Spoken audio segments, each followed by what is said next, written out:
Hello, this is Matt on the Moon Lambo channel. Here's a headline from Cointelegraph. SEC's Hester Peirce opposes crypto bailouts. SBF didn't get the memo, with SBF being Sam Bankman-Fried. Or is it Freed? I forget. I looked into that once and I figured it out, and now I don't remember which one it is. But I digress. Either way, at least XRP won't need a bailout, right? Because XRP itself is a decentralized cryptocurrency that just has an open market price. Humans just decide what it's worth, so at least we don't have to worry about that. But there are so many platforms, and I've been talking about this recently. You know, obviously there's the collapse with Luna and the UST stablecoin attached to it. You've got the disaster with Celsius. You've got all sorts of firms in crypto laying off tons of people, which I hate to see. You know, including there was BlockFi and Coinbase, to name a couple off the top of my head. Things are bad, and there are all sorts of firms that are going underwater. They can't stand the stress financially of the current financial situation as a result of, well, arguably a crypto bear market, but the macro factors at play financially are just making everything in crypto that much worse. So I want to share with you what SEC's Hester Peirce had to say, and also I do have an update for you regarding Tether, because I went on a bit of a rant the other day, if you will. I was on my soapbox. As I was recording, I had a physical soapbox. I stood on it, I held my mic, and I spoke with passion about Tether, because damn it, look, it's not about tearing down other projects, it's about transparency. And I just don't understand how it's reasonable for Tether to have the amount of support that it does when they're one of the least transparent firms in all of crypto. We don't know how the sausage is made when it comes to that. Well, allegedly they're going to change that for us. I'm still skeptical. We'll see what happens. But look at this headline from the Daily Huddle. Stablecoin Tether to undergo full audit from top firm in bid for transparency. Well, okay, we'll see. I also got a couple tweets from attorney John Deaton on these topics, but before going any further, I do want to be clear. I do not have a legal or financial background of any kind. I am not offering legal or financial advice, and you definitely should not buy or sell anything because of anything I say or write. I'm just an enthusiast who enjoys making YouTube videos about crypto-related topics, but just as a hobby and just for fun. Damn it. So into this first story we go about crypto bailouts. United States Securities and Exchange Commission Commissioner Hester Peirce has spoken out against crypto company bailouts, arguing it's actually better to, quote, let things play out, end quote, to create a more sustainable industry. Peirce, the most pro-crypto commissioner for the United States SEC, told Forbes that the recent crash in crypto, though painful, is separating strong companies from the weak. And here's another quote from her. When things are a bit harder in the market, you discover who's actually building something that might last for the longer term and what is going to pass away, end quote. Well, isn't that the truth? And I have to say, in terms of this idea of bailouts, are they reasonable? Should they happen? Well, if you're talking about a bailout from the government, then my answer is hell no. I'm completely against bailouts. I don't like the government picking winners and losers, because even if you bail out a firm, well, what did they do to get to that position in the first place, damn it? So you want to give the failing company who clearly didn't do something right, or that's a virtual certainty, right? They didn't do something right, and you want to give them money, and then we just keep that management in place and hope that they do better. Here's another go. It's like you're playing a video game like Mario Brothers. Your Mario dies. You're get hit by a spiky ball or some crap like that. You're dead. Well, here's your next life. You're fine. No, that's not how real life is supposed to work. But if you're a big enough company, the government might, historically anyway, just give you some funds. And if you're a small company, no, they're not paying attention to you. They'll just flick you away. You don't matter. You know, it's the survival of the fittest if you're a small firm. But if you're a large company, the government wants to come in, flying in with a cape, trying to save the day, picking winners and losers. And then, of course, again, like I said, management, still the same management in charge. And they can try and fix things internally. Maybe they replace a CEO or this or that. But it's the same people that had the failing CEO in charge then, okay? It's still the same people. It's the same company with the same culture, you know? So, and it's not like I'd want the government to come in and dictate who gets to run the company. That sounds even worse, frankly. That's ridiculous. That's nowhere even near what capitalism is supposed to be. So it's best to just be hands off. So no, when it comes to crypto, my answer is no bailouts. Absolutely not. Try and build something, but if you fail, you fail. And this is coming from somebody like me. I've owned my own company, which I started with one of my brothers over 12 years ago. You know, I know that if we were not doing well, that I wouldn't get some sort of bailout. And sure as hell, crypto firms shouldn't be getting bailouts either. So I think Hester Peirce is right on the money with this perspective. But anyway, the piece continues. The commissioner made it clear that she did not support bailouts for anyone in the crypto industry, particularly those that mismanaged risk and became over-leveraged. And here's another quote. Crypto does not have a bailout mechanism. I don't want to come in and say that we're going to try to figure out a way to bail you out if we don't have the authority to do it.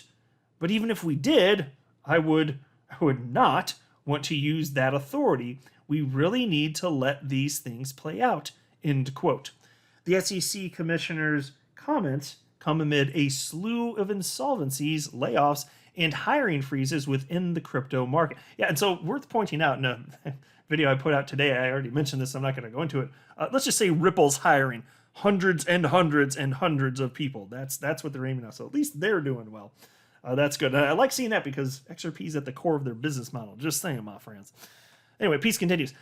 FTX and Alameda Research founder Sam Bankman-Fried, is it Fried or Fried? I don't know. Look, I mean, it's written like Fried. So if it's Fried, then spell your damn name different is what I'd say to him. Like, change the spelling legally because it's F-R-I-E-D. So if it's Fried, then change it to F-R-E-E-D. All right? Capiche? All right, we're on the same page. So Sam Bankman-Fried is taking a different approach and has been stepping in to rescue crypto companies struggling due to the market crash. On Tuesday, Bankman-Fried informed his 706,900 Twitter followers that he and FTX will be injecting $250 million into BlockFi through a revolving credit facility to bolster its balance sheets and strengthen the platform. And so I want to note here, and actually, I'm just going to read John Deaton's tweet because he nails this, and I'll just expand upon this, but he wrote the following.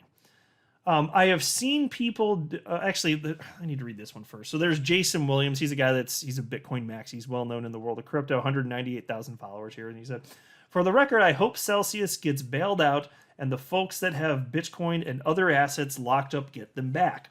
That would be great. Nothing positive about Mt. Gox 2022. Nothing. And so we can all feel compassion for the people that believed in Celsius. Excuse me, I better sip some water here. All right, Moon Lambo better now. Whew, okay, I think I can speak with my mouth words again. So we can all feel compassion for the people that got screwed. I'm sure some of you listening use Celsius and may have gotten bitten by this too, because if you got faith in platforms, you got the confidence. I understand all that. Not exactly fair. So we can all rally with that concept, right? But in terms of bailouts, here's what Attorney John Deaton had to say. He wrote, I've seen people disagree with Jason's sentiment, but many conflate a private sector bailout versus a government bailout. If a company saves Celsius and customers' funds are safeguarded, it is a good thing, and it is not the equivalent of a government bailout. It's capitalism at work. Exactly. So this is different. If you're talking about the private sector coming in and doing its own thing, and if you can mutually beneficially work that stuff out, great. That is fundamentally different than the government swooping in with its cape trying to pick winners and losers here. Because when it's the free market, if you're bailing out, it's not like you're putting your rear on the line. Whereas if you're the government, it's just taxpayer funds, if you're the government, you're like, well, it's infinite. So even if you bail them out and it doesn't go well because nothing changed, it doesn't impact you. I mean, maybe it would to some degree politically, maybe it would. But not really. You're not going to be looking at the same. Whereas if it's a business arrangement, there's funds coming in, typically there would be some sort of stipulation, some sort of checks to make sure that things go in a particular direction. Because if you're the one bailing out a company in the private sector, you want to make damn sure that it's highly likely that the company you're bailing out is actually going to continue to exist. You don't have those same motivating factors if it's a government bailout. You just don't. It's just different. And so I have no problem with Sam Bankman-Fried coming in here and these other firms coming in, awesome. If you can save the day on this stuff, I completely support that. That is the free market at work. No problem with that whatsoever. And then there was also, oh yeah, actually there's this from Will Clemente. This is worth sharing too, since we are talking about, as far as what happened with Celsius, my gosh. Like, I blame Celsius. I don't want to be too hard on the people that were victims here, really. It's because, like, I've shared my opinion on this before. I don't think it makes sense to give up custody of your cryptocurrency to a firm like Celsius that you can earn 7% interest while they loan out your money in some sort of potentially haphazard way and then become insolvent. Like even that risk to earn 7% when you know that you can earn substantially more than that on a good day in crypto. It makes no sense, because in crypto you can go up hundreds of percentage points or thousands of percentage points, and you're hoping to make 7%. To me, it doesn't make sense, but to the people that do it, it's not fair if somebody offers that and then they act in a completely reckless way. So you're still the victim, I get it, but that's why I'm just saying, I personally, like, I'm not willing to take on that particular type of risk here. So here's what Will Clemente wrote. He said, recent events have highlighted the importance of having the ability to take self-custody of your Bitcoin private keys and have no counterparty risk. Hope these issues resolve into a stronger ecosystem moving forward and also results in more people holding their own keys. Right. And so, look, I've also been critical of the SEC coming after Coinbase, because Coinbase wants to offer a lending product also, and they got threatened with lawsuit, and so Coinbase just shut it down. I don't like that either. I want business to be able to do it, but there should be checks and balances. There should be safeguards for consumers, and you don't have the same safeguards. It is true, actually, on this particular front, you don't have the same safeguards in the world of crypto right now. It isn't the same. Now, we're going to get there, obviously. So I'm not against it. I don't think the SEC should be shutting this type of thing down. Now, guidelines would be fine. But even so, like, I don't even know what it would take for me to feel comfortable, like, with this, because just knowing the potential returns in crypto, even if I feel like it's sufficiently regulated and a platform safe and it's completely reputable, I'm still like, yeah, but what if? Because what you're risking for 7% is like life-changing wealth in crypto for 7%. Doesn't make sense to me.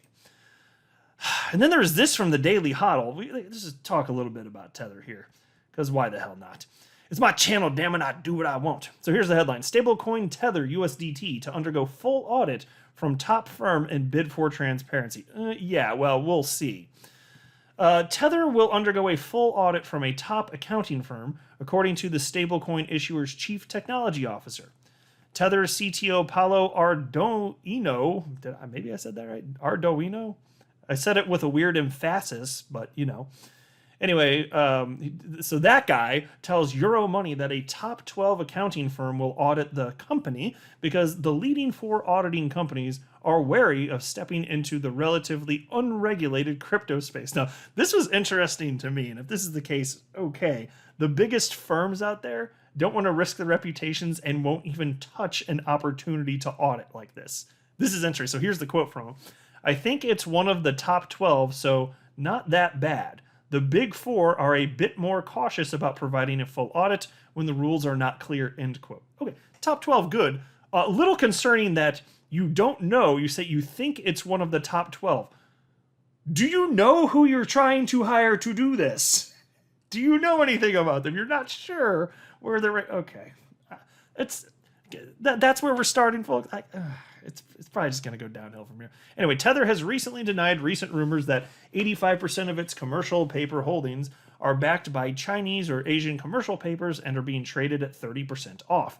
Commercial papers are a form of unsecured short-term debt issued by companies and financial institutions to meet liabilities and are usually sold at a discount. So, and then it goes on, states that CTO says that Tether never denied requests for redemptions at $1. And here's a quote from him. We showed that in the worst case scenario, when there was Terra crumbling, the entire crypto market crumbling, and the stock market was going down. We got a ton of requests of withdrawals, and we honored them within minutes, end quote. Yeah, so that's true, they did, and it resulted in, at this point, I think Tether's market cap is down don't know, something like $15 billion. And so that much money was able to get out. But as I cited in a recent video, that just means they had that much on hand to do it.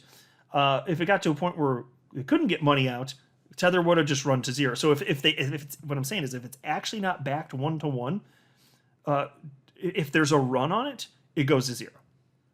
See, that's scary. And the reason it's scary is because, look, I'm not claiming that I know that it's not backed, because I do not know, but I am asserting, and I'm certain that, that this makes sense, that we don't know if it's backed 1-to-1 because Tether is not transparent. And so here they say, fine, this firm is going to come in. They're going to do some sort of audit.